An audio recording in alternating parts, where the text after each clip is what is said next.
short-term aspect. We right now, any noise disturbance we get Monday morning, our records department sends a notice to the property owner. So that's something we already do. If this social host ordinance is enforced by the police, on the third enforcement, the landlord will be notified anyways.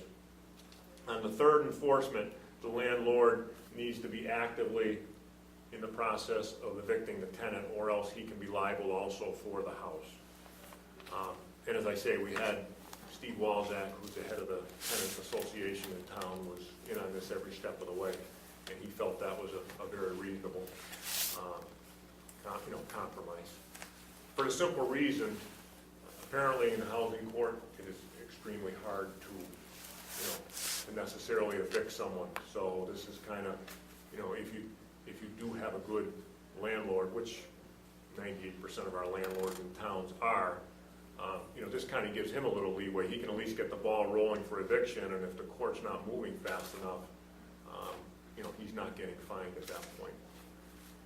And the cost recovery, we thought that out to a major incident, like a spring weekend in North Amherst, where we have a large allocation of manpower, a large disturbance starts, and we have 15, 20 officers tied up for an hour, 2 hours, along with, depending on the situation, you could have fire department personnel also. That's what we envisioned in the cost recovery section of it. This isn't a bylaw that would necessarily be used on every call. We have it's part of a toolbox almost. We have a noise bylaw that's in effect also. But in certain situations, I think this could be helpful, a deterrent, and I think part of the reason is you'll be writing the ticket, so it'll be immediately, hitting the pocketbook of the person that are throwing the parties. It also encompasses some things. Quite often we'll get called to a residential neighborhood. The party's emptying out. We didn't get a call per se. There's no one in the house, but there's 100 kids in the road in front of the house. Our noise bylaw does not cover that because the house is quiet. This would give us, provided other pieces of the puzzle were there to go to the people throwing the party, and you're in violation of the nuisance ordinance. That happens very, very often. So that's just one example of how I think it could be used. So that's the short version. I don't know if you have any questions, or I wouldn't be throwing this out there if I didn't think it could be helpful in the overall scope of things, dealing with, for the most part, large college parties. Alice? I'm just curious about one thing. When you say it wouldn't necessarily be used all the time, are there criteria that determine when and when not? Yes, any call we go to, the officer has the discretion.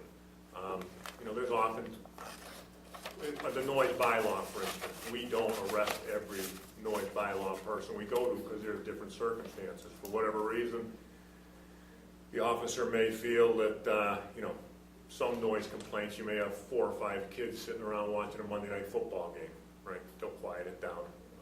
In other situations, they may be very cooperative and empty the house out when we get there. So there is a certain amount of discretion, and there may be times when we get dispatched to a noise complaint where it doesn't necessarily fit the parameters of this.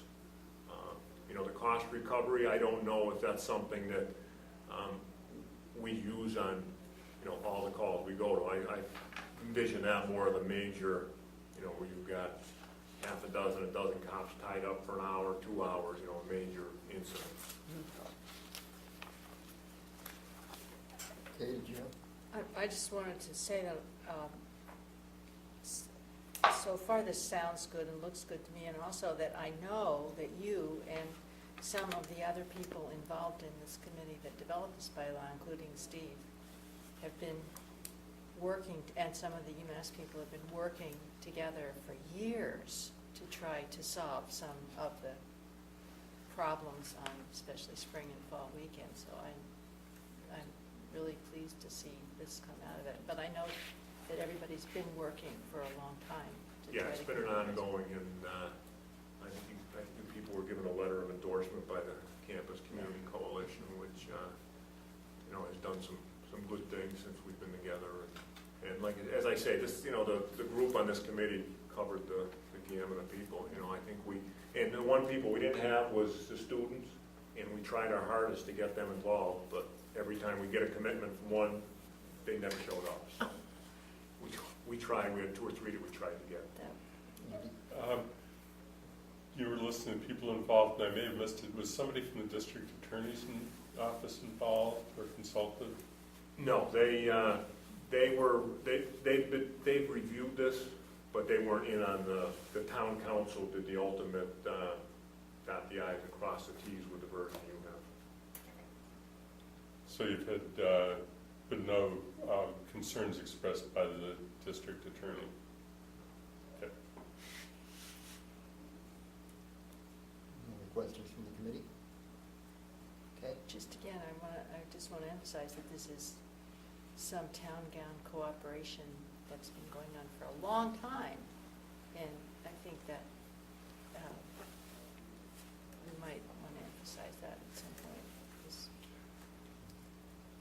I guess the other thing that's on my mind, saying partly to the committee, but partly to invite you or the chief to comment, is that normally we take positions where there's a financial consequence to the article, and we usually try and think through what the financial consequences might be for the town.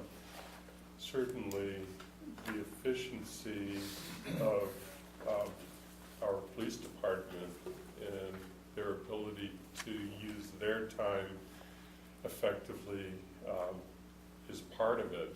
And either for the committee or for you, is that something that is foreseeable as a benefit here? Yeah, I think, and again, as the chief has told you, as far as, this is not something obviously the police can be enforcing, with the thinking of where we can make money on this. But, yeah, certainly in the deterrent factor. I think, again, part of the tool, you start hitting, the immediate impact of handing someone a $300 fine, I think could eliminate repeat behavior. So we're going to less calls, and word spreads, quick in the campus community at that age. Well, actually, super quick now in the computer age. So I think when word gets out there, yes, and make it more efficient. That's the overall hope, and that it would perhaps cut down on these huge disturbances, parties we go to. So you had said that the cost recovery, you envisioned that on some of the real major incidents. That's my personal, when we were crafting it, I didn't necessarily think, and maybe I'm wrong, maybe, my boss and his boss will say, no, it's just the opposite. But yeah, I envision it when it's a major, you've got, as I say, a half dozen officers tied up for an hour, 2 hours, but. And how many of those incidents do we have ballpark in a year? We'll go in go semester, spring semester. I'd be willing to bet you get, I would refer to a major, 6 or 7. And that's outside of that's outside of the Hobart Lane, even though we kind of, knock on wood, got a handle on that. This is the one where on a Saturday night, for whatever reason, the officers end up at the quad area townhouse apartment at 1 in the morning. They come around the corner, and their eyes go about 3 inches wide because there's 800 kids there, and no one had any clue that was going to be happening. And then something like this. So we probably get 6, 7 of those a semester. Okay. That would be very hard in that sort of situation to figure out who was responsible, I would think. Well, you can usually figure out, connect the dots back where everything originated from. There also is a section in this where, and unfortunately I think I'm getting to the age where I better throw the towel in and get some reading glasses, where people present, part of it can also be subject to a, which is also similar to the noise bylaw. You don't necessarily have to live there to be charged with it. Any other questions or comments?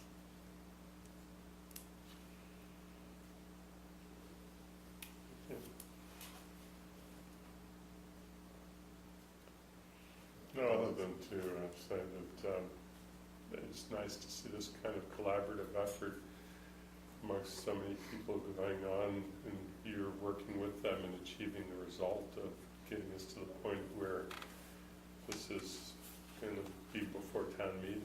So, thank you. You're welcome, and it's nice to hear. You know, it's at times it gets a little frustrating because I don't think people realize just how much their interaction there is, you know, between the two departments, between this department and the UMass community. You know, a lot of good things go on, and unfortunately, the negative ones are the ones you're reading about. So, thank you very much. Alice? I move to recommend approval of the article. I'll second. We have a motion and a second to approve the nuisance house article, which is Article 40. Is there any further discussion? Seeing none, all those in favor? 6-0. Do you happen to know, I guess I should ask this when we were talking, but under enforcement, the section, there's the first offense, second offense, third and subsequent offense on page 58 with the blanks after it. Were those the ones what's going to be eliminated? No, there was, exactly. We just were hoping, requesting just a flat $300 fine on each offense. Which is covered in And the that's initial the, paragraph. and that's the max you can have by Mass General Law. So San Diego, I'm trying to, I want to say their fine is $1,000 or $1,200, but max 300 is the max you can do under Mass General Law. So we just want one flat fine. So I assume as a matter of just how this is going to proceed, that there'll be a motion that's going to be made that's going to make that clear that that is different from the article, and we're just supporting what is coming forward. Okay. Thank you. All right, very thank much. you. Appreciate it. Now, Andy, to answer your question, we're not in business to make money. We're only here to maintain public safety. Unfortunately, money is the deterrent. That comes about. The after fact is the money and the fines that we bring in, but certainly our. No, I was thinking of it the other way, Chief. I know. It costs money It to does. do what It you does. do. It does, and what we want to do is get after the source. And, you know, a lot of times, in a lot of cases, we don't have cooperation with the managers and with the established owners, so this is a way to get into their pocket, maybe they'll pay more attention to it, because the students is just paid by someone else, their family, or whatever it might be. Where does the money go? Get Ask John, we don't see it.